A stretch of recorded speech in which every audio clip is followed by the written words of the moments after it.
Astaga.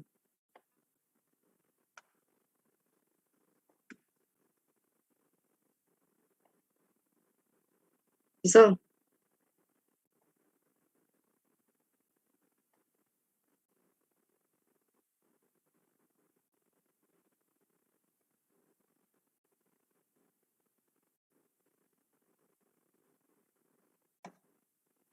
Yuk.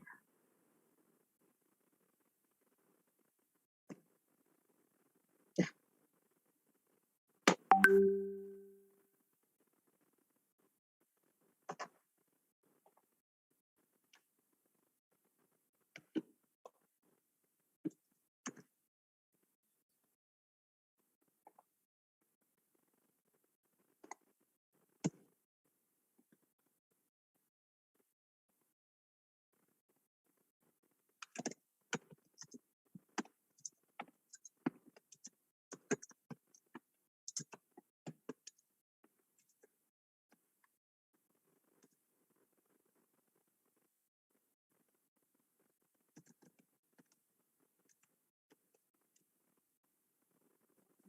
Oke, udah balik ya Mas?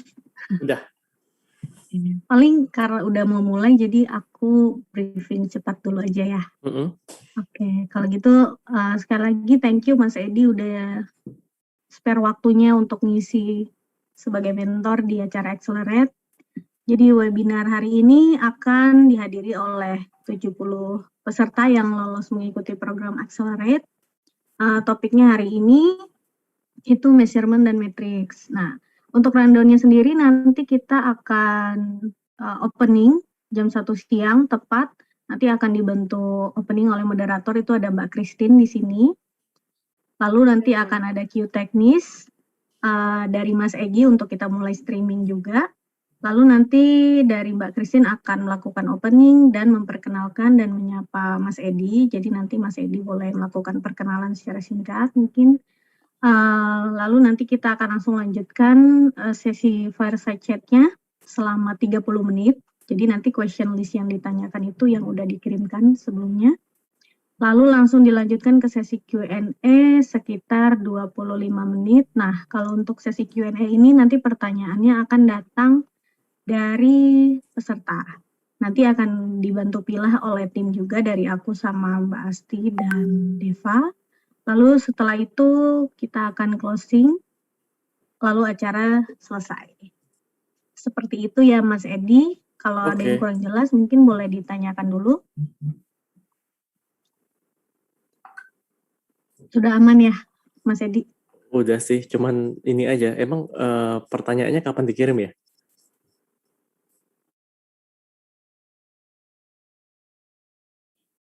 Topiknya apa? Judulnya Accelerate ya? Sebenarnya kok nggak ada ya, dicari. Iya nggak apa-apa boleh. Tapi nggak apa-apa sih udah mulai juga, mulai aja deh. Iya, pertanyaannya nggak jauh-jauh sih paling Mas. Iya nggak apa-apa.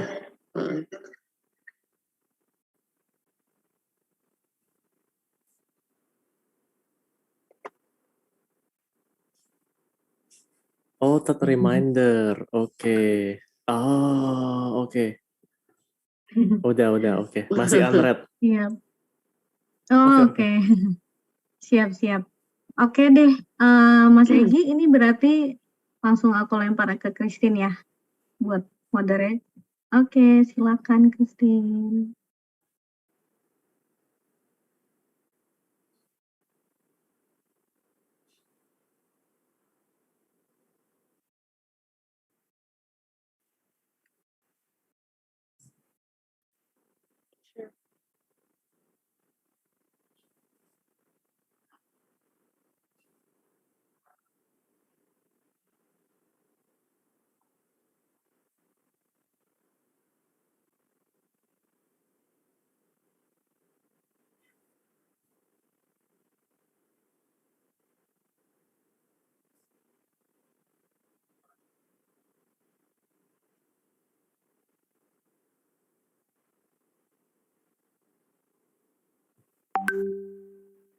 Recording in progress. Halo teman-teman semuanya, selamat datang nih dalam sesi webinar ketiga dari Let's Accelerate. Semoga teman-teman makin semangat nih ya setelah sebelumnya sudah ikut di sesi pertama dan kedua dari Let's Accelerate ini. Nah, perkenalkan dulu nih, saya Christine yang akan jadi moderator hari ini. Diskusi kali ini kita bakal ditemenin oleh tamu spesial sama Mas Edi Sulistyo selaku CEO dari GoPlay. Artinya teman-teman juga udah pasti sering denger atau malah sudah pakai juga kan aplikasi GoPlay nih buat nonton series atau film-film seru yang lainnya. Langsung aja nih ya, aku ke Mas Edi ya. Halo Mas Edi, apa kabarnya nih hari ini Mas? Baik, apa kabar Christine? Baik-baik Mas, udah siap ya buat sesi sharingnya ya? Pastinya dong. Nah, topik kita hari ini tuh adalah measurement and metrics. Nah, talking point-nya tuh menemukan North Star metric atau metrik yang tepat untuk mendukung keberlangsungan bisnis teman-teman nih. Sebelumnya mungkin Mas Edi boleh perkenalkan diri dulu dan mungkin bisnis seperti apa yang dijalani juga, GoPlay seperti apa sekarang. Boleh. Ini suaraku kok rada sedikit ngemah ya di salah satu background-nya. Apa dari Christine ya? Di aku kah? Boleh aku pakai headset ya? Tes. Nah, udah oke sih. Udah, Mas? Udah aman. Oke, thank you. Baik, Mbak Christine, dan salam kenal semua teman-teman di sini. Ini sempat iseng ngeliatin list of the attendees, ada beberapa yang mungkin udah familiar, dan ada beberapa yang ternyata sudah menjadi GoPlay user juga dan GoPlay creator sebenarnya. Jadi salam kenal dan senang ketemu lagi dengan semua di sini. Jadi mungkin sedikit background buat yang belum kenal. Jadi sebetulnya aku sekarang ini heading Gojek Entertainment Group. Nah, di dalam Gojek Entertainment Group itu ada beberapa produk. Basically kalau ini jangan bilang-bilang kayak yang lain ya. Biasanya kalau aku suka cerita itu di Gojek itu ada dua bagian besar. Satu yang fun, satu yang nggak gitu fun. Nah, aku pegang yang fun gitu. Jadi, tapi jangan bilang-bilang ya. Nah, tapi just joking aside ya, tapi maksudnya memang entertainment itu sesuatu hal yang sangat penting sekali karena the future generation of Indonesia itu tergantung dari apa yang kita konsumsi, tergantung dari apa yang kita tiap hari ya. Maksudnya kalau kita ngelihatnya sesuatu yang serem-serem, negatif-negatif, ya pastinya kita jadi negatif juga gitu kan. Kalau kita ngelihatnya positif, kita akan menjadi yang positif. Dan bagaimana justru kita menggunakan entertainment itu untuk menjadi atau shape the future generation of Indonesia. So that's actually what I'm doing now. Nah, prior to Gojek, aku sempat bikin startup namanya Loket yang di-acquired oleh Gojek di 2017. Prior to that, sempat bikin startup yang namanya e-event yang di-acquired oleh Envision Point di 2013. Dan prior to that, sempat bikin OW.com, online world, yang di-acquired sama Telepati. And prior to that, sempat bikin Kamus.net yang di-acquired oleh AOL atau Stanford LLC back in 2007. Jadi sebetulnya hari ini sih aku senang banget sih bisa sharing, terutama dari beberapa hal-hal yang mungkin tentang metrik ya. Karena at the end of the day, metrik ini is the key sebetulnya, dan metrik ini yang sebenarnya bisa make it or break it, dan bagaimana kita bisa memilah-milah mana yang metrik-metrik yang halu sama metrik-metrik yang real gitu sebetulnya. Jadi kira-kira gitu ya. Tadi aku dengerin prior tuh banyak juga ya Mas ya, ternyata sebelum di GoPlay ini ternyata pengalamannya udah, experience-nya Mas Edi tuh udah banyak banget. Jadi ya kayaknya udah percaya banget deh, ini pasti udah tahu nih metrics dan measurement seperti apa yang tepat nih buat bisnis-bisnis nih. Membahas topik kita hari ini nih, kan mention menemukan North Star metric, Mas. Boleh mungkin ini dulu deh kita perjelas dulu nih, kenapa sih North Star metric? Apa sih dibalik North Star metric ini? Maksudnya seperti apa dan gimana sih cara menemukannya? Oke, North Star itu sebetulnya kalau kita ngomong dari arti harafiahnya adalah bintang utara kan. Nah, kenapa bintang utara itu? Karena sering dipakai kalau orang di kapal, di laut nih ya, sebagai nelayan itu biasanya kalau mereka tersesat di laut ya, itu mereka tuh nggak tahu, kadang-kadang kalau mereka nggak punya kompas, mereka nggak punya arah, mereka tuh bisa kehilangan arah. Dan biasanya kalau malam-malam mereka tuh ngeliat ke atas mencari this North Star, bintang utara yang paling terang, yang paling bright itu, yang tahu kan, kalau kita tahu itu arahnya utara itu di sana, berarti kita tahu barat di mana, timur di mana, selatan di mana, kita tahu rumah kita ke arah mana. Selama kita terus berjalan ke let's say di timur, terus ntar kita akan ketemu pulau, misalnya.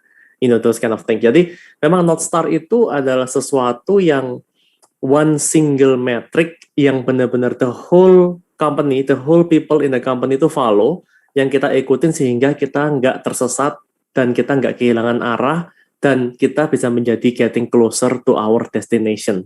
Itu adalah North Star. Sure, ya. Berarti penting banget nih ya ini si North Star ini, Mas. Tapi dari pengalaman Mas Edi nih,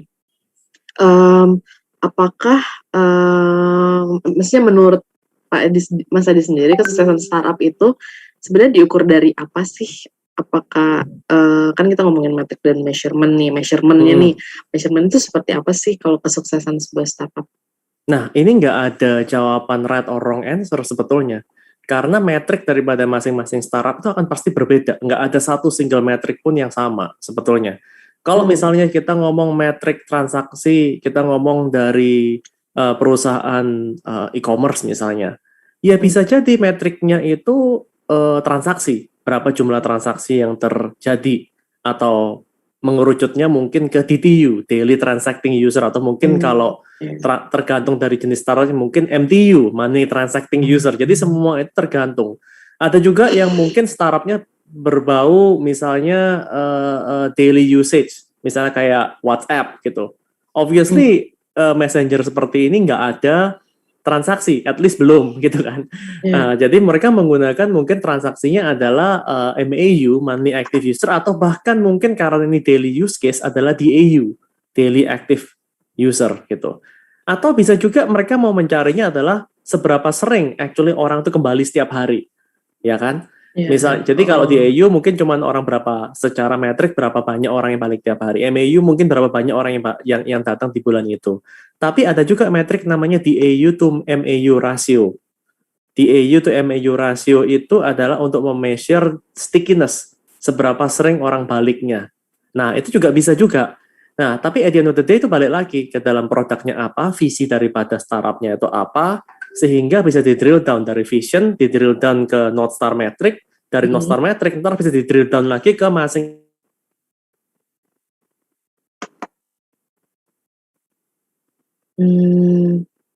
Ini aku yang freeze atau Mas Edi ya? Dari Mas Edi. Mungkin dari Mas Edinya ini ya. Kirain komputernya ngehang, tadi internetnya putus ternyata. Udah balik kok. Tadi sampai mana ya? Tadi mungkin sampai kita ngebahas measurement dari startup. Nah, aku ulang dikit kali ya. Jadi jadi kan memang beda-beda. Jadi intinya nggak ada yang benar, nggak ada yang salah, tergantung dari visi. Jadi visinya dari startup itu kita mau ngapain sih gitu. Kalau startup kita tuh successful, apa sih yang terjadi sebetulnya di startup kita itu? Impact apa yang kita bisa di-generate-kan? Nah, dari visi itu menurun ke North Star metric. Dari North Star metric menurun ke supplemental metric. Supplemental metric itu sebetulnya ya metrik-metrik supplemental yang benar-benar bisa mendukung the main metricnya. Jadi kalau supplemental metricnya itu terjadi, otomatis North Star metricnya terjadi, otomatis nanti visi kita tercapai. Gitu. Jadi urutannya seperti itu. Oke, memang berarti sudah ada urutan-urutan yang seperti itu ya, Mas ya? Iya. Nah, kalau kan kita tahu banget nih ini penting nih, Mas. Tapi menurut Mas Edi dari founder pemula nih, kapan sih waktu yang tepat untuk menentukan matriks? Apa memang harus dari sebelum membuat produknya sendiri, atau kapan waktu yang tepatnya? Harus dari awal, sebetulnya harus dari se-early mungkin. Jadi tadi sebenarnya dari se-early mungkin kan kita harus tahu nih sebenarnya kita tuh mau ngapain sih? Why we want to build the startup? Tujuannya apa? Ujungnya apa? Visinya apa kan? Nah, kita tuh mau jadi apa sih gitu. Nah, in order untuk jadi apa itu nanti akan kita turunkan. Oke, kita bisa menjadi ini kalau kita bisa mencapai ini. Nah, mencapai ini akan kita translate ke metrik tadi itu. Jadi kalau memang kita membuat aplikasi yang memang butuh penting sekali user stickiness-nya, ya pasti di AU-MAU ratio. Kita penting banget transaksi. Pasti nanti kita turunannya adalah ya DTU itu atau MTU misalnya. Atau ARPU, average revenue per paying user, itu juga bisa. Jadi memang semua jenis metrik itu bisa kita track tergantung dari apa yang kita mau bikin. Oke. Ya menarik. Ada banyak banget berarti ya Mas ya jenis-jenis metrik ini ya. Tapi kalau dari Mas Edi sendiri melihat nih kalau startup tanah air kita nih, metrik seperti apa sih yang paling banyak digunakan gitu loh untuk bisnis-bisnis, atau emang ada mungkin metrik yang secara general gitu pasti digunakan di dalam membangun startup? Oke. Sebetulnya kalau kita lihat, kita ngomong dari sisi investor deh ya. Kalau kita nggak ngomong dari sisi startup kan sebenarnya luas. Kalau dari sisi investor itu sebetulnya ada 3 mungkin kategori besar. Kategori besar itu adalah yang mereka memang mengandalkan transaksi, mereka kepingin benar-benar kayak Gojek nih, sudah pasti semua dinilai dari transaksi. Mereka mau lihat transaksinya itu sebenarnya pentingnya apa, bisa nggak sustainable, bisa nggak revenue-nya positif, bisa nggak dari sisi EBITDA-nya bisa positif, ya kan? Nah itu penting sebenarnya kalau kita memang mengandalkan itu. Jadi ada investor yang memang suka banget dengan transaksi. Nah, yang kedua itu ada investor yang suka banget dengan MAU, DAU sebetulnya ya, monthly active usernya. Ini biasanya kalau kita ngomong yang subscription model. Subscription model itu mereka sukanya MAU. Kenapa? Karena MAU ini akan mentranslate ke subscription sebetulnya. Jadi semakin banyak orang yang nonton aktif bulanan, mereka akan mencarinya MAU. Dan yang ketiga, sebetulnya yang paling sering dan sering cukup common adalah sosial media atau mungkin media entertainment sebetulnya. Which is itu bisa dikatakan sebenarnya seperti GoPlay sekarang ini. Ini adalah DAU to MAU ratio. DAU to mau sebetulnya. Itu ada yang ngomong tuh Tommy Hartono itu kan. Iya, dari DAU to MAU itu sangat penting sekali karena DAU MAU ini nggak bisa dibohongin. MAU sama DAU itu bisa dibohongin, artinya kita spend duit naik angkanya. Tapi transaksi itu juga bisa nggak dibohongin? Bisa sebetulnya MTU kalau memang mau dibohongin. Jadi misalnya kita spend duit banyak untuk orang transaksi, tapi semuanya ntar duitnya di cashback lagi misalnya. Bisa kalau mau diakalin. Tapi MAU, DAU to MAU ratio itu nggak bisa diakalin. Itu benar-benar sakral sekali. DAU MAU itu kalau kita ngomong ya, kita ngomong aja deh, kita mau di MAU misalnya di angka let's say 20%, asal tembak deh 20% misalnya. 20% di MAU, misalnya di nya itu 100.000 ya. Berarti kalau kita mau 20% berarti dikali 5 ya. Berarti kira-kira kalau 100.000 itu berapa? 500.000 ya, kira-kira ya. Kalau kita MAU-nya 500.000 dan DAU-nya kita 100.000, berarti kita sampai 20%, benar nggak? Iya. Nah, itu kelihatannya simple, tapi susahnya setengah mati. Kenapa kok bisa begitu? Karena artinya gini, anggapannya gini, logik matematikanya. Kalau kita bikin 100.000 per hari, dan besok nggak ada yang balik. Besoknya lagi 100.000 lagi, orang baru lagi, ya kan? Besoknya lagi orang baru lagi, 100.000 lagi, all the way sampai 1 bulan. MAU kita berapa? 30 kali 100.000. Karena baru terus orangnya. Berarti ada 3 juta unique user yang datang. Keren, angkanya naik, cepret 30 juta gitu ya. Tapi di DAU kita 100.000. Nah, kalau kita lihat 100.000 dibagi 3 juta, itu sekitar 3,33%. Sebetulnya. Jadi meskipun untuk beberapa metrik itu kelihatannya bagus, kita punya MAU 3 juta, tapi in reality itu nggak bagus. Kenapa? Karena nggak ada yang balik usernya.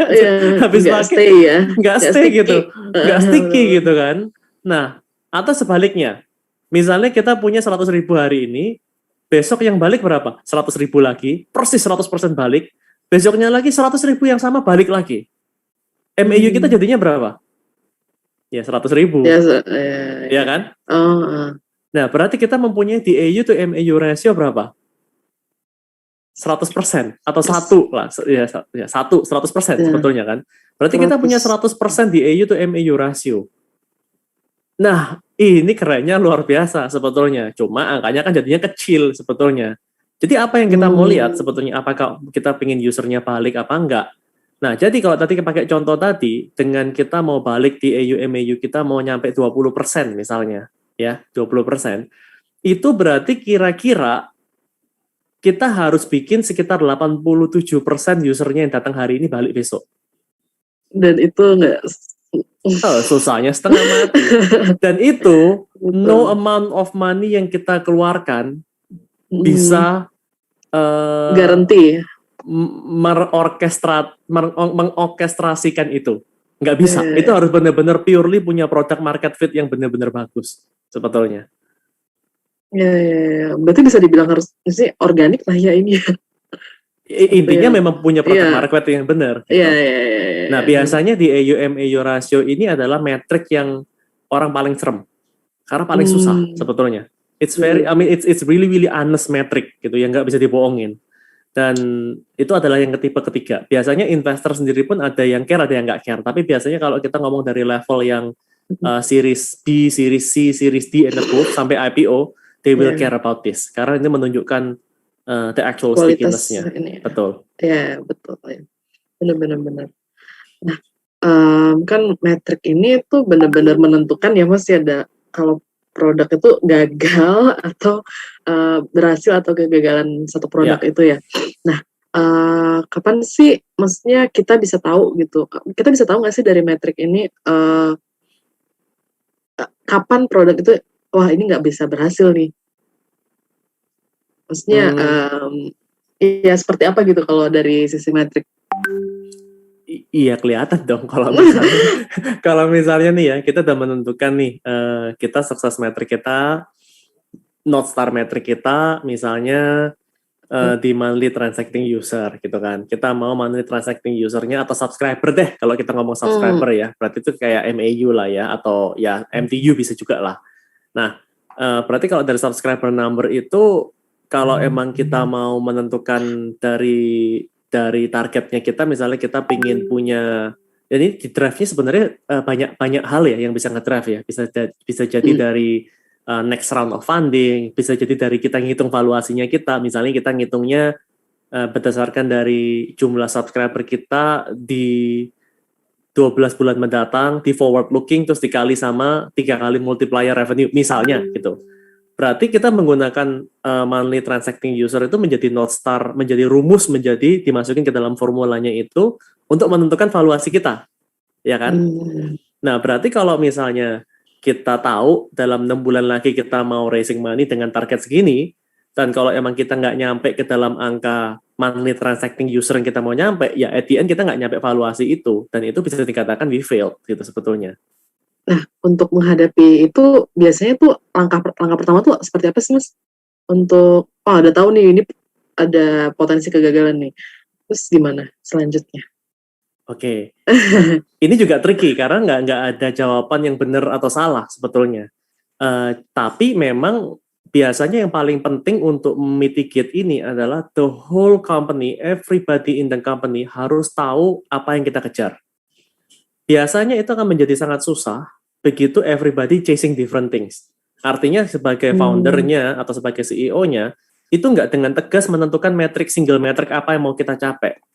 Jadinya mereka ada, ya semua penting, betul gitu. Misalnya kita nih, kalau tadi mau ngomong ya, MTU, DTU, DAU, MAU, ARPU, segala macam, itu semua penting sekali sebetulnya.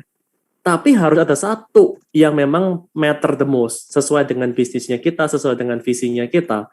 Kalau kita mau naikin semua, nggak akan ada habisnya. We're chasing the entails gitu. Kita mau gigit buntut kita sendiri, which is nggak akan sampai ada habisnya sebetulnya. Jadi dengan kita menentukan apa itu yang kita mau kejar, dan kita over komunikasi ini ke semua employees, bila perlu kayak yang kita lakukan misalnya di GoPlay ya, kita tuh punya namanya daily stand up. Daily stand up tuh everybody in the company itu bisa melihat where we are on the North Star metric, dan kita getting closer every day gitu. Jadi dengan begitu mereka tahu, dan kita juga membantu mereka untuk memutuskan apakah yang mereka lakukan ini relevan bisa bawa ke North Star metric itu apa enggak. Kalau enggak, then drop it. Ngapain lu ngerjain itu gitu kan?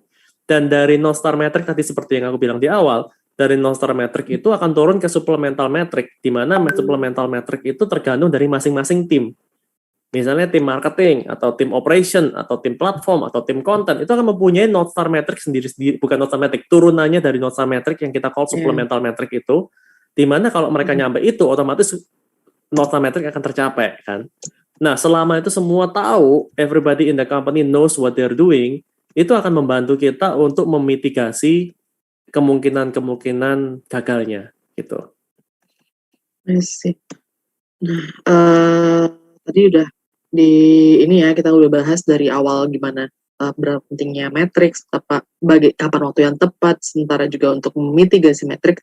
Nah, udah banyak banget nih pertanyaan Mas datang dari para peserta. Oh ya, aku lupa ingetin teman-teman peserta masih bisa kok mengajukan pertanyaan langsung aja di kolom komennya atau di kolom chat juga bisa. Aku bacain dulu ya, ini ada satu yang menarik nih, Mas. Tadi ngomongin North Star Metric dan suplementary metriknya ya. Dari Mas Nicholas Aristia dari Creative Hub. Hai Mas Edi, saya Nicholas dari Creative Hub. Ngomongin soal North Star Metric, wajar nggak sih kalau North Star Metric itu ikut berubah seiring pertumbuhan perusahaan? Mungkin per awalnya dari user yang mendaftar, lalu berubah menjadi active user DAO tadi di later stage. Thank you Mas. Silakan Mas. Bisa banget sebetulnya. Jadi North Star itu memang bisa tergantung dari state of the company dan bisa jadi kita menemukan sesuatu yang fundamentally berbeda. Karena namanya juga startup ya, kita juga memang mesti agile gitu. Misalnya contohnya kita berganti bisnis model misalnya. Tadinya kita subscription misalnya setiap bulan misalnya ya. Subscription tadinya kan kita measure-nya dari apa? MTU, monthly transacting user, berapa orang yang actually bayar tiap bulan.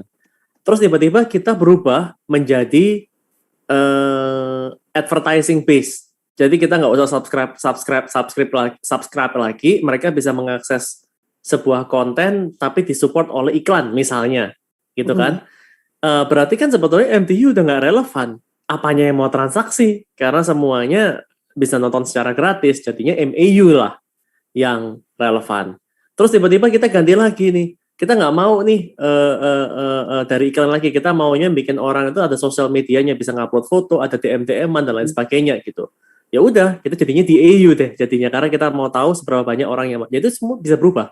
Wajar sekali, tergantung dari pertumbuhan perusahaan, tergantung dari stage-nya, bahkan tergantung dari arah dari perusahaannya. Sih memang. Halo. Ini nge-freeze lagi atau aku yang? Nge-freeze ya? Enggak. Udah, oke. Okay. Udah Mas. Okay. Mungkin aku yang agak delay kali. Nah ya, berarti emang NSM ini bisa berubah seiring perubahan perusahaan juga ya, bisnis model dan segala macamnya. Oke, cuma mungkin kalau warningnya adalah hati-hati aja gitu, jangan sampai nggak ada angin, nggak ada hujan, tiba-tiba kita ganti gitu. Itu akan create confusion juga kan buat boys juga gitu. Iya, benar. Nah, semoga itu menjawab ya buat Mas Nicholas nih. Ada pertanyaan selanjutnya dari Mas Pendi dari Bentara Informasi. Nah, Mas Pendi penasaran nih ya, matriks tadi yang diobrolin itu bagaimana kalau matriks tersebut yang ditentukan di awal ternyata tidak bermuara pada profit. Nah kan kita kan maksudnya startup juga pengen carinya profitnya. Misal MAU-nya tinggi namun CAC-nya tinggi karena faktor diskon dan segala macam. Maksudnya apakah itu tetap bisa dikatakan tepat gitu jika tidak menuai profit? Silakan Mas. Balik lagi tujuan akhirnya gitu sebetulnya kan. Memang untuk menjadi sustainable itu very important. Kalau kita nggak sustainable ya kita nggak bisa ngapa-ngapain juga sebetulnya.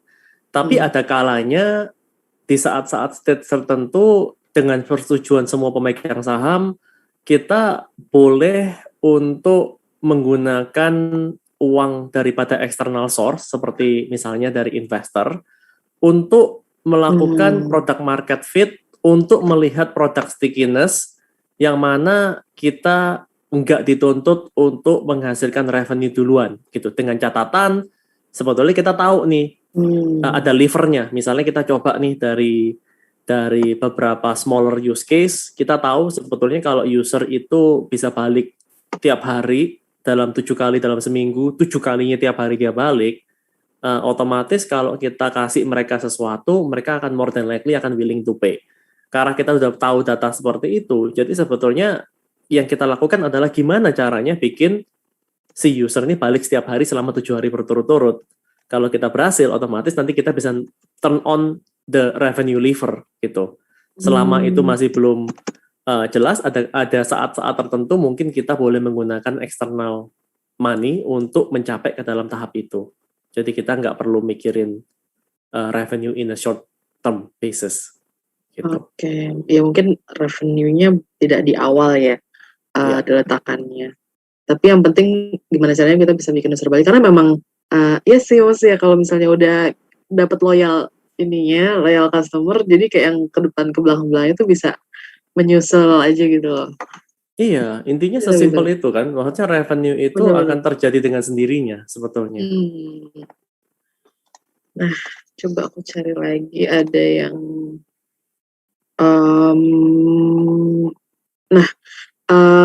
mungkin Mbak Elizabeth nih agak ini ya, mau butuh penjelasan juga nih Mbak Elizabeth dari Bumblebook.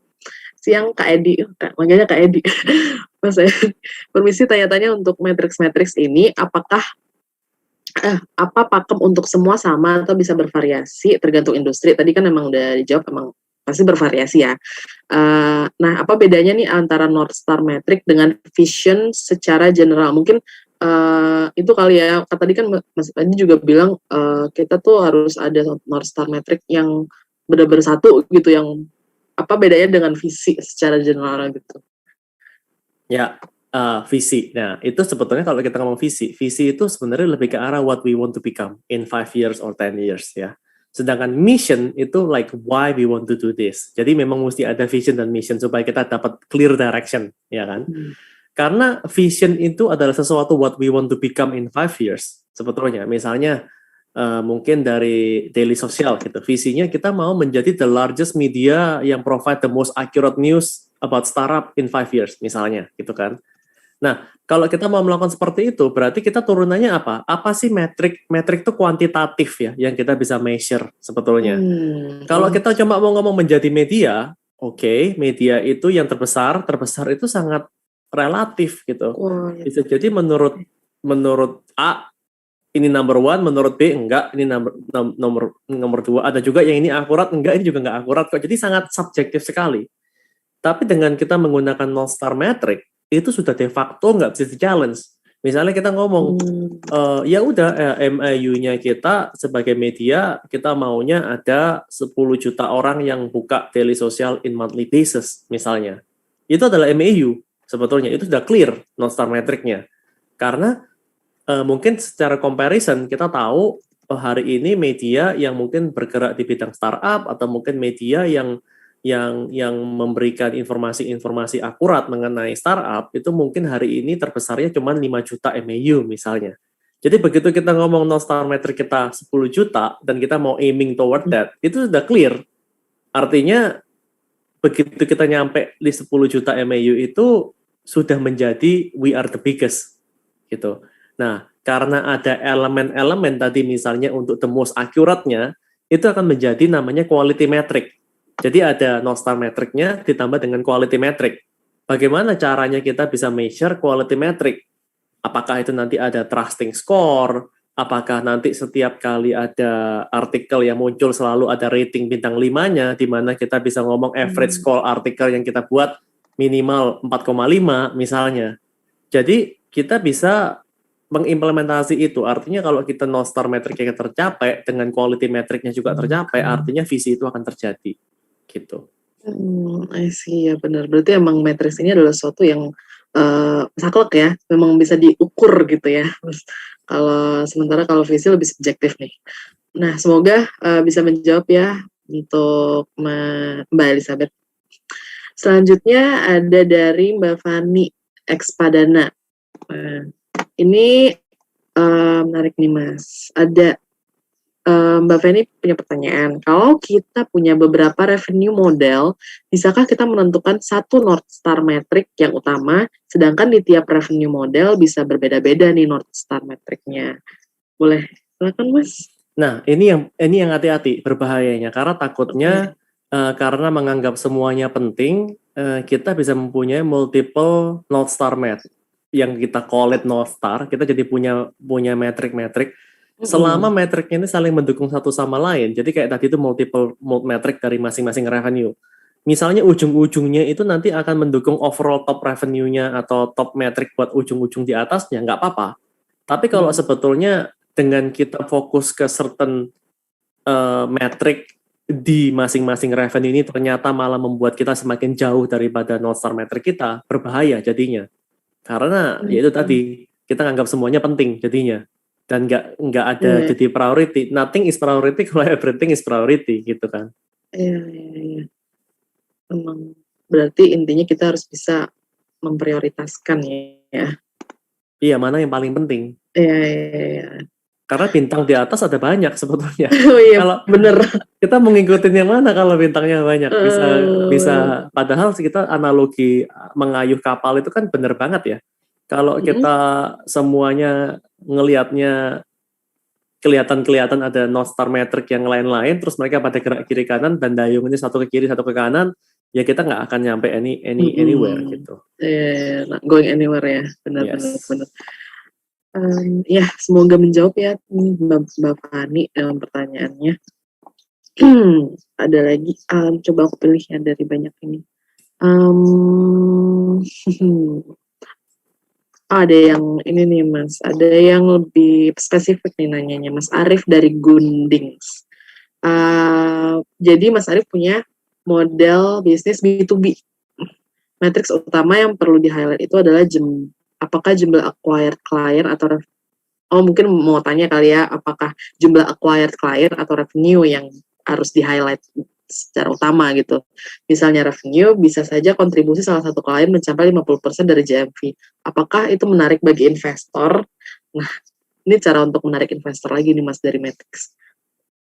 Oke, kalau kita mau menjawab dari sisi investor, yang paling gampang itu adalah melihat dari comparable business. Jadi comparable business yang ada di luar sana yang mungkin sudah jauh lebih besar daripada kita, yang sudah pernah diinvest sama different investor sebelumnya, atau bahkan mungkin sampai IPO. Kalau kita bisa menemukan comparable company yang udah sampai IPO atau yang udah pernah diinvest, yang syukur-syukur datanya publik misalnya, itu kita bisa dengan gampang melihat, ternyata kalau ini IPO-nya itu dia itu dinilai dari 10 kali price to earning ratio misalnya. Kalau kita measure dari price to earning ratio, berarti kita mesti kalau hari ini kita lihat earningnya kita segini dan revenue kita segini, kira-kira berarti mungkin valuasi kita berapa. Nah itu kita udah bisa kebayang. Kalau misalnya kita melihat mungkin di smaller yang belum IPO yang lebih private, nah itu juga kita juga bisa mencari tahu sebetulnya apakah sebetulnya mereka itu dinilainya itu dari apa? Dari forward looking kah? Dari multiple revenue of dari GMV kah, atau mungkin dari jumlah klien kah gitu. Cuman memang in general, kalau memang kontribusi salah satu klien mencapai 50%, itu takutnya akan menjadi sebuah red flag. Red flagnya begini, kalau misalnya tiba-tiba si klien ini cabut gimana? Mati dong revenue kita, habis dong revenue kita gitu.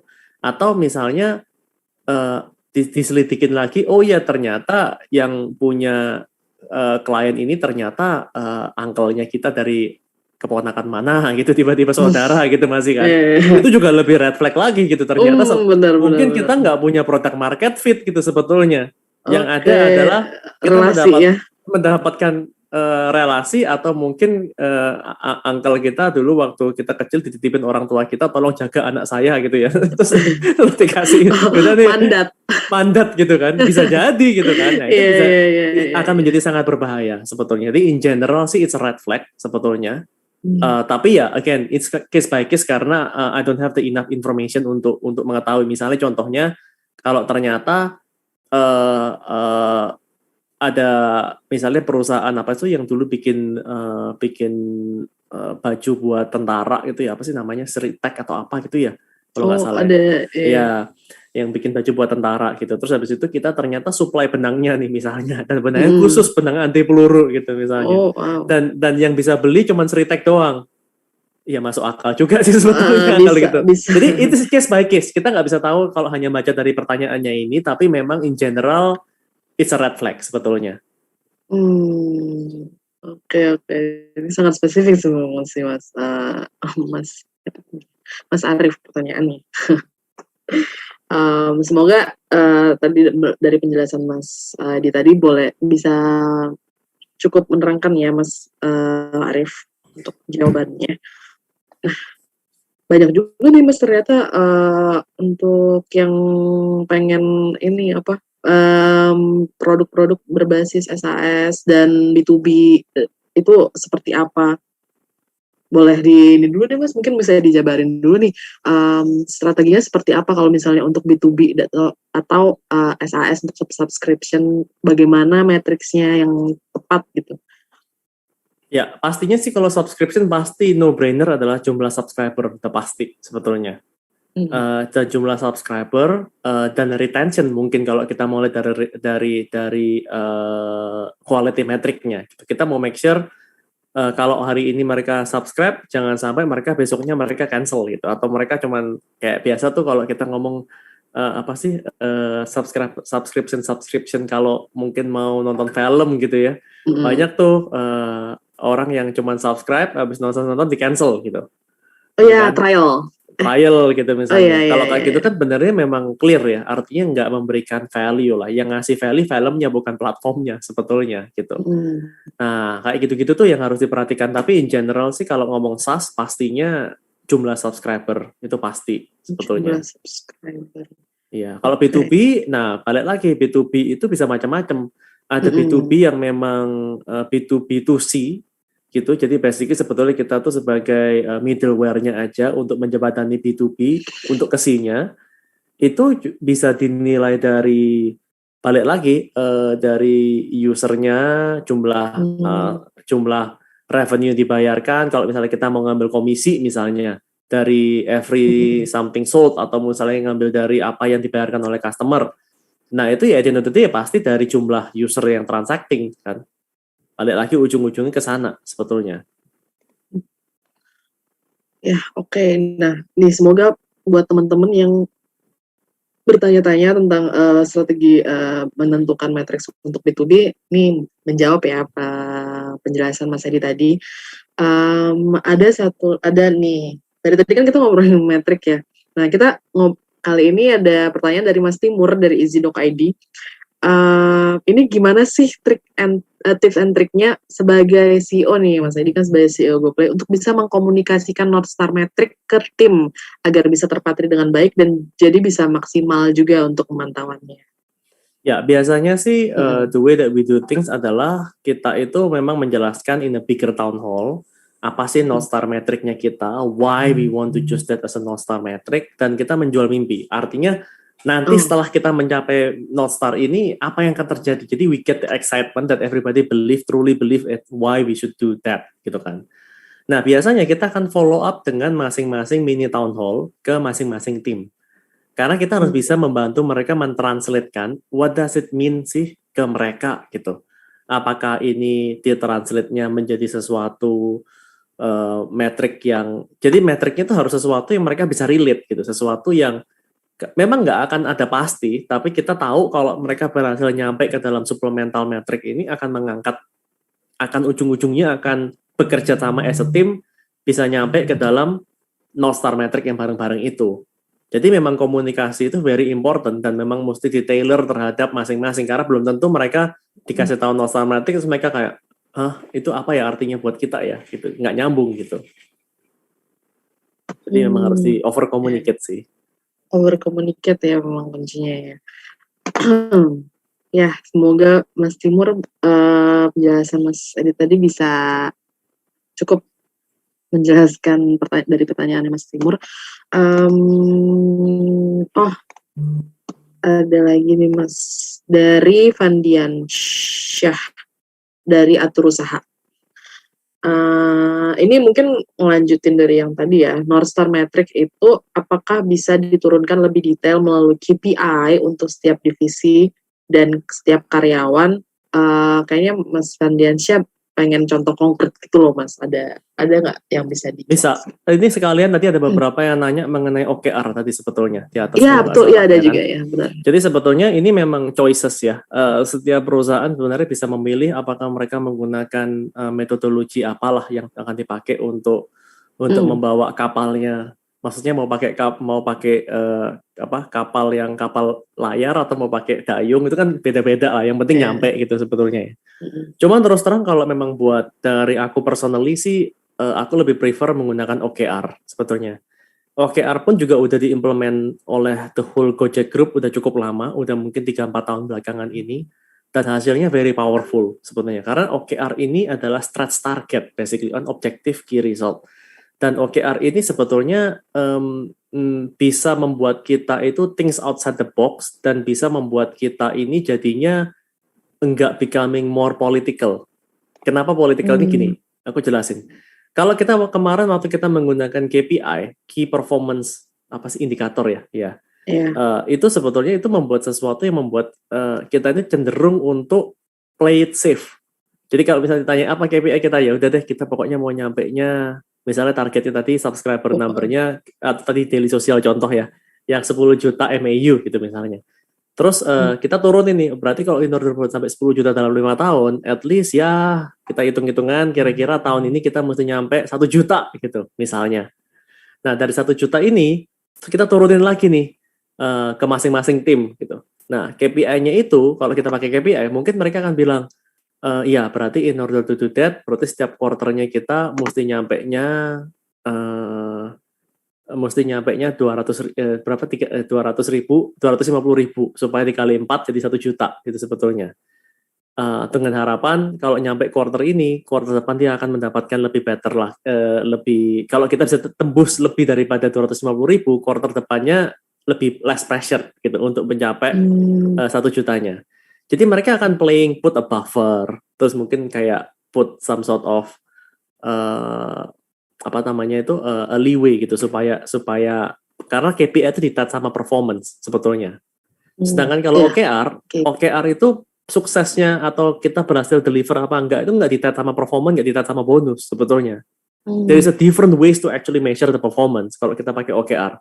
Berarti waktu OKR tadi dalam contoh yang sama-sama pakai 10 juta, mungkin di tahun pertama kita akan mentargetkan 3 juta langsung atau 5 juta bahkan di tahun pertama.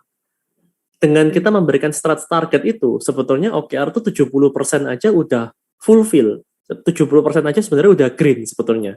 Tapi kita memberikan stretch target karena kita akan membuat orang itu jadi berpikir outside the box. Oh, kalau emang kita mau nyampe ke sana, mungkin kita mikir kayak gini deh. Jadi mereka nggak menggunakan conventional way, karena yang ditarget itu bisa dikatakan hampir nggak mungkin. It's so hard to achieve. Makanya 70% aja udah green sebetulnya. But kalau mereka bisa think outside the box, mereka bisa memunculkan sesuatu yang jauh lebih powerful, dan at the end kita bisa exceeding the actual target yang kita mau cari sebetulnya. Nah, kalau kita mau ngomong diturunkan itu sebetulnya nggak selalu plek-keteplek diturunkan sebetulnya. Bisa jadi approach-nya itu top down dan bottom up, dan dua-duanya harus ada sebetulnya. Jadi top down itu mungkin dari kita sebagai founder dan CEO-nya kita nurunin, ini this is the vision, this is what we want to do. Tadi 10 juta MAU turun ke bawah kan, dan masing-masing mungkin ada dari tim IT mau bikin to make sure kalau dilihat dari 3 juta orang concurrent buka nggak down websitenya, dan hal-hal seperti itu kan akan turun ke bawah sebetulnya kan. Tapi ada juga yang kita let them to actually come up with it. Misalnya, itu narin dari bottom up approach. Kita tanya ke mereka gitu, what do you think to help to get to this number? Kalau turunan kan kita yang what we think. Pokoknya lu kerjain gini deh, pokoknya lu make sure lu ngelakuin gini, pokoknya nanti akan menjadi kita gitu. Kalau bottom up kita tanya ke mereka, what do you think that you can do to actually help achieve this number? Dan itu kadang-kadang jawabannya cukup mind blowing. Kita bisa menemukan, oh ternyata begini. Dari situ kita bantu mereka untuk mentranslate ke metrik apa yang sebenarnya relevan, dan itu juga kita bisa nanya balik, oke, kalau emang if you want to do this, ini good idea, tapi ini akan kontribusi ke metrik yang mana ya, kita bisa tanya balik gitu. Ntar mereka bakal bilang, oh I want to this akan kontribusi terhadap metrik di situ. Nah, Disitulah sebetulnya nanti perannya dari sebuah product manager akan sangat penting. Karena product manager ini yang akan mengambil alih dan akan mentranslatekan untuk menjadi sesuatu yang konkret yang bisa diimplement sebetulnya. Nah, setelah mereka mengimplementasi itu, biasanya kita juga menggunakan untuk membantu product priority, kita juga menentukan setiap feature, setiap elemen, setiap apapun yang kita lakukan, sebelum kita mengimplement, kita tuh sudah punya some sort of namanya tuh guesstimate. Kira-kira kalau kita mengimplement ini, kira-kira kita bisa mendapatkan metrik yang kita tadi MAU-nya, misalnya kita kalau mau implement ini kira-kira akan nambah 20% daripada MAU buat bulan ini. Satunya lagi, ya ini akan menambah 10%. Satunya lagi feature yang lain, ini akan menambah 5%. Nah, dari situ kita bisa sort. Mana yang kira-kira paling gede, the best bang for the buck, yang bisa ngasilin paling gede, tapi the minimum effort, itu akan kita priority-in duluan, sebetulnya. Nah, setelah itu terjadi, habis itu kita review setelah di-implement. Bener nggak naikin 20% nih, gitu. Kalau nggak bener ya nggak apa-apa. Anyway, everybody make mistake. Tapi dengan begitu kita akan berlatih untuk mengarahkan pikiran kita, heart and mind and soul kita untuk menjadi sesuatu yang lebih quantifiable gitu, nggak sembarangan pakai feeling gitu. Nggak subjektif ya. Oke, berarti emang penting banget sih komunikasi dua arah ya Mas, bisa dibilang ya, dari top down dan dari bottom up juga ya. Nah, semoga nih bisa menjawab juga nih buat banyak juga pertanyaan tentang OKR dan KPI. Yang mana lagi yang belum aku ada nih ya. Dari ini ada yang boleh aku pilih nggak? Boleh Mas, kalau misalnya ada yang... Ini ada dari Taufik nih, dari toko IG, lucu nih. Metrik bisa dibuat-buat. Kira-kira dampak ketika metrik ini dibuat-buat gimana, Mas? Nggak ada. Boleh Mas, silakan. Ada kok di open, di atas, cukup atas. Oke, ini bener nih. Memang sebetulnya metrik itu bisa dibuat-buat. Dan unfortunately, whether you like it or not, banyak yang membuat metrik dibuat-buat sebetulnya. Jadi sebetulnya ini akan I strongly recommend for all of you here, jangan melakukan seperti itu, karena itu akan kembali ke anda sekalian sebetulnya. Jadi misalnya kita membuat metrik nih, terus habis itu tiba-tiba kita bisa mendapatkan valuasi yang kita mau, terus kita fundraising. Ya kan, fundraising dapat nih dengan nilai yang lebih tinggi gitu, nilai Yahud gitu kan. Terus habis itu dengan menggunakan uang yang sama, bukan berarti kita tuh selesai loh. Fundraising itu banyak diartikan oleh banyak startup itu adalah the end goal. No, it is not. Actually fundraising itu the more that you receive investor money, sebetulnya your nightmare starts actually. Karena semakin berat bebannya gitu. Apalagi kalau berhasil raise money at the valuation yang inflated. Inflated apa enggak, you guys will know deep down. Sebetulnya ini inflated apa enggak itu you will know. Tapi kalau misalnya kita berhasil raise yang inflated number, terus ya emang keren, berarti kalian jualannya visinya keren gitu kan. Akhirnya berhasil nutup. Problemnya adalah dalam waktu runway yang dikasih, yang bisa di-allow untuk hidup daripada fundraising itu, kalian harus fundraising lagi dong berikutnya dong. Either bisa make it sustainable atau fundraising lagi gitu. Most likely pasti fundraising lagi karena investor itu nggak suka produk yang istilahnya itu nggak kemana-mana atau growth-nya pelan. Mereka buat trader growth-nya cepat. Nah artinya yang tadinya kita menggunakan tuyul-tuyul untuk menggunakan metrik-metrik ini, sekarang kita akan mengemploy lebih banyak tuyul lagi, tiba-tiba banyak tuyul yang kerja buat kita untuk mencapai metrik yang lebih gede lagi gitu. Dan at the end itu nggak akan pernah habisnya. Dan at the end sampai at some point kalian akan realize ketika nama kalian muncul di media sebagai salah satu yang mempunyai company kayak WeWork gitu. Tiba-tiba, waduh gimana nih tiba-tiba. Atau ini salah satu yang paling terkenal itu si Theranos, Elizabeth Holmes kalau pernah dengar.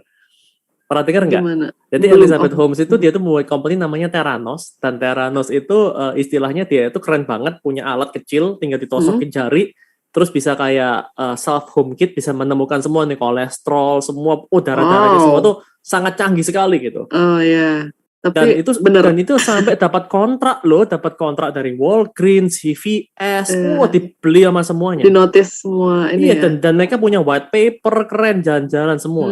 Saya pada akhirnya setelah mereka menjadi beberapa puluh billion dollar valuation dan Elizabeth Holmes menjadi one of the youngest female billionaire in the world, akhirnya baru terkuak kalau alatnya sebenarnya nggak bisa ngapa-ngapain. Wow, it's a scam. Well, it is not a scam menurut mereka. Menurut mereka penganut paham fake it till you make it to the heart. Cuman sayangnya they never make it gitu kan. Iya. Jadi memang sebetulnya ada there is some truth to it gitu ya. I'm not gonna lie. There is some truth to it, kalau fake it till you make it itu juga ada some truth to it sebetulnya. Ada beberapa yang benar-benar successful gara-gara fake it till you make it. Tapi kuncinya harus benar-benar till you make it-nya terjadi gitu. Dan unfortunately untuk menjadi till you make it itu the odds itu cukup slim sebetulnya untuk mencapai ke sana gitu loh. Unless you're very lucky, you're the Mark Zuckerberg kind of type, then those kind of people, maybe the odds is higher gitu. Tapi for most people, especially most of us here, including you and me, itu the odds is very small sebetulnya gitu. Jadi be careful with that. Be careful untuk mengemploy tuyul-tuyul untuk membuat metrik-metrik ini, karena you have to understand the more tuyul you employees dan nggak make it, the more tuyul you need to employ to get the next valuasi gitu. Iya, berarti kebohongan satu ditutupi dengan kebohongan lainnya. Bener. Nah, iya, menarik banget ya kalau udah ngebahas yang hal-hal yang berbau-bau sekarang kayak gini. Seru banget, tapi nih memang nggak disarankan ya buat teman-teman nih semua ya, kita semua semangat untuk benar-benar memperjuangkan yang benar ya.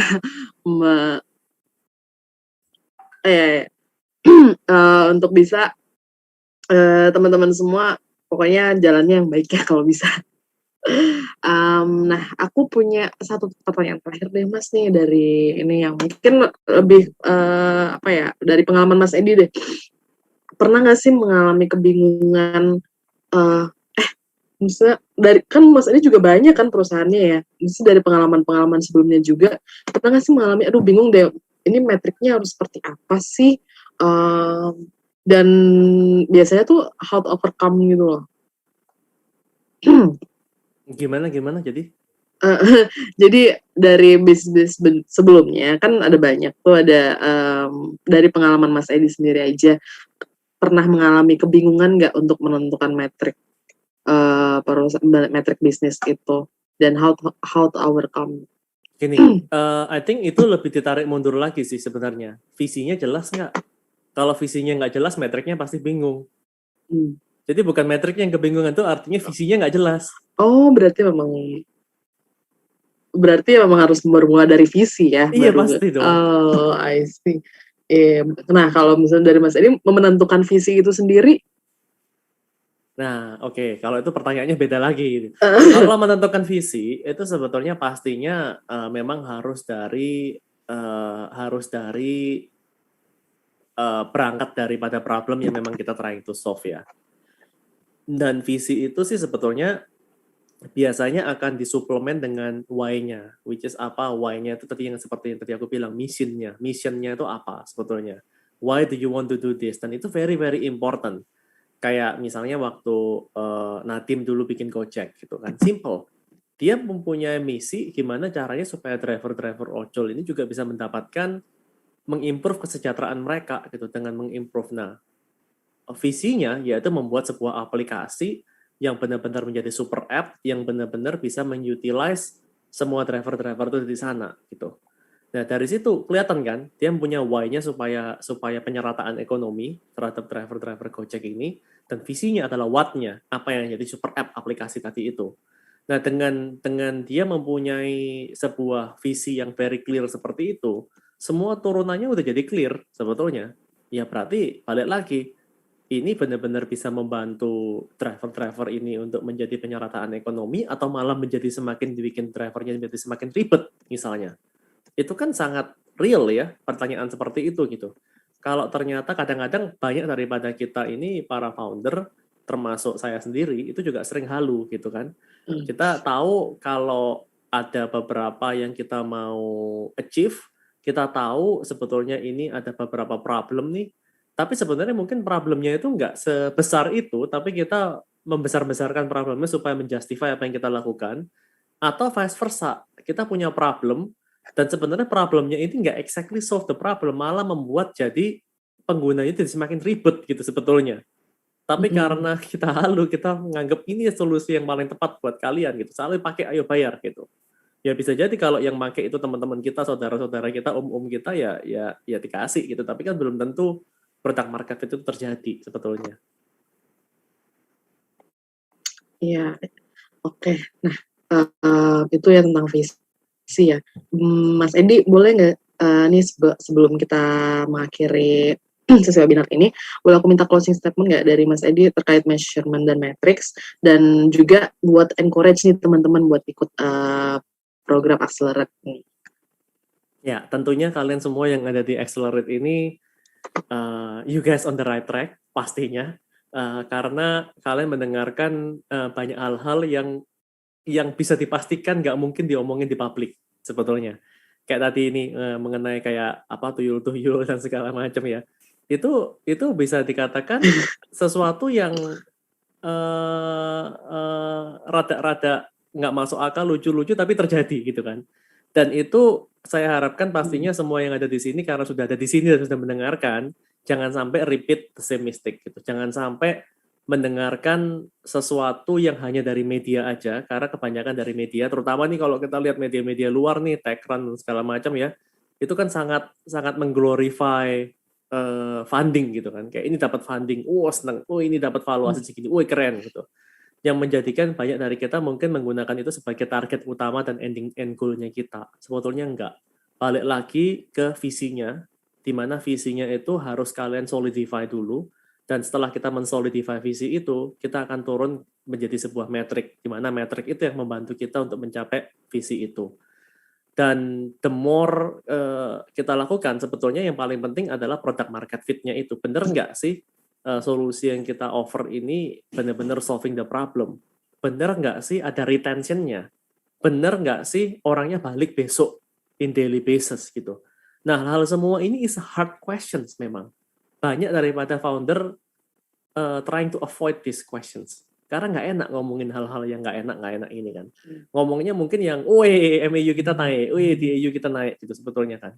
Tapi begitu kita ngomong di MAU pada tutup mata semua, ini mungkin dari kalian ada beberapa yang consumer facing, mungkin gara-gara hari ini udah mulai start looking, berapa ya DAU dibagi MAU kita ya gitu sekarang, which is good. Artinya kalian jadi semakin aware terhadap this gitu. Dan mudah-mudahan dengan mengikuti program-program Accelerate ini pun jadinya at least nggak wasting time, jadi lebih kalian nggak usah repeat the same mistake yang para founder-founder yang lain sudah melakukan. Semoga ini bisa menjadi bahan bakar yang untuk menjadi startup yang bisa bikin Indonesia bangga gitu. Ya, amin. Thank you banget ya Mas Edi nih udah sharing banyak banget seperti tadi yang dibilang Mas Edi juga. Yang penting apapun end goal-nya, semuanya harus bisa bertanggung jawab dengan apa yang mereka create nih. Tadi kayaknya udah ini ya. Thank you banget ya Mas Edi udah datang, udah hadir, udah berbagi banyak insight. Semoga semua yang udah disampaikan Mas Edi juga bermanfaat untuk semua yang menyaksikannya. Thank you banget sesi sharing yang luar biasa ini. Semuanya sampai jumpa di sesi webinar selanjutnya. Thank you semuanya. Bye. Thank you.